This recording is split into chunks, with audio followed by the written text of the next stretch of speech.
বাবা লোকনাথের রহস্য আজও অমীমাংসিত। কারণ যাকে আমরা লোকনাথ বাবা নামে চিনি তিনি আদতেই নাকি একটি ফটোগ্রাফ। হ্যাঁ, যা শুনেছেন তা একেবারেই ঠিক।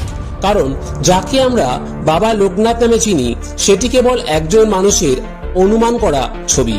শুধু তাই নয়, বাবা লোকনাথের এই ছবি আঁকতে গিয়ে সেই ব্যক্তি আবার দৃষ্টিশক্তিও হারিয়ে ফেলেছিলেন। বাবা লোকনাথকে নিয়ে লুকিয়ে রয়েছে এক রহস্য, আর যেটি কখনো হয়তো সমাধান হওয়া সম্ভব নয়।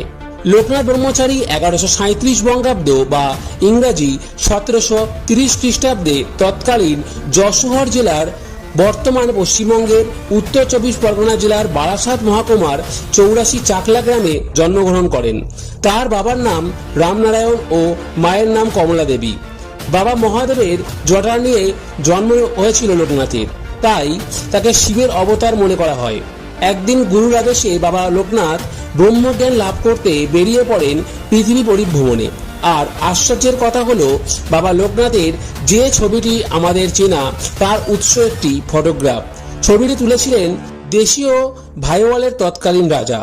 তবে আজ থেকে 130 বছর আগে বাবা লোকনাথের এই ফটোগ্রাফটিকে প্রিন্টিং তৈরির কথা ভাবেন রেণুকা নাগ নামের এক মহিলা। কিন্তু রাজার তোলা বাবা লোকনাথের ছবিটি নেহাতি ছোট, মাত্র 3 ইঞ্চি বাই 5 ইঞ্চি। তাই পরবর্তীতে রেণুকা দেবী বাবা লোকনাথের এই ছবিটি প্রিন্টের দায়িত্বভার দেন ঢাকার দুর্গেশ বন্দ্যোপাধ্যায়কে। আর সেখানেই ঘটে যায় এক অলৌকিক ঘটনা। অর্থাৎ দুর্গেশ বাবু বাবা লোকনাথের ছবিটি আঁকতে হঠাৎই দৃষ্টিশক্তি হারিয়ে ফেলে, আর শেষমেশে তার অন্ধত্ব নিয়েই বারে বারে বাবা লোকনাথের চোখ আঁকার চেষ্টা করেন, কিন্তু কিছুতেই তিনি সফল হন না। শেষ পর্যন্ত অসমাপ্ত অবস্থায় সেই ছবি 1 বছরেরও বেশি সময় ধরে পড়ে থাকে।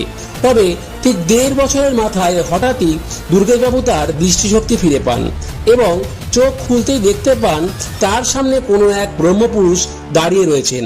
এতপর এক দৌড়ে রেণুকা দেবীর বাড়িতে আসেন এবং দ্রুত হাতে প্রতিকৃতিতে পুনরায় চক্ষুদান করেন।